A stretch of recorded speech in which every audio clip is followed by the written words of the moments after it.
పూరి శివ పెళ్లి మండపంలో పెళ్లి పీటల మీద కూర్చుంటారు. శివ ముఖంలో కూడా ఆనందమే కనబడుతూ ఉంటుంది.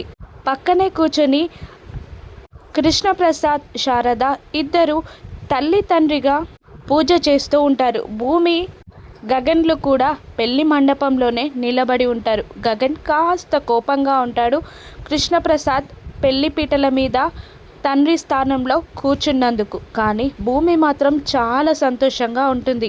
పంతులు గారు శివని తాళి కట్టమని తాళి అందిస్తాడు శివకి.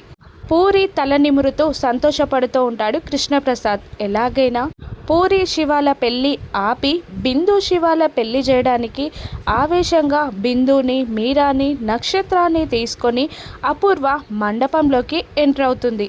కానీ అప్పటికే శివ పూరి మెడలో తాళి కడుతూ ఉంటాడు. భూమి పూరి జడ ఎత్తుకొని తమ్ముడు కడుతున్న తాళిని చూస్తూ సంతోషపడి మనసారా అక్షంతలు వేస్తూ ఉంటుంది. పెళ్లి మండపంలోకి వచ్చిన అపూర్వ, నక్షత్ర, బిందు, మీరాలకి పూరి మెడలో శివ తాళి కట్టడం పూర్తయ్యేసరికి షాక్తో అలా చూస్తూ ఉండిపోతారు. పూరి శివాల పెళ్లి పూర్తవడంతో బిందు శివాల ప్రేమ విషయాన్ని అపూర్వ బయట పెడుతుందా, ఏం చేస్తుంది? ఇప్పుడు పెద్ద గొడవగానుందా? రాను ఎపిసోడ్స్లో చూద్దాం. Thank you for watching.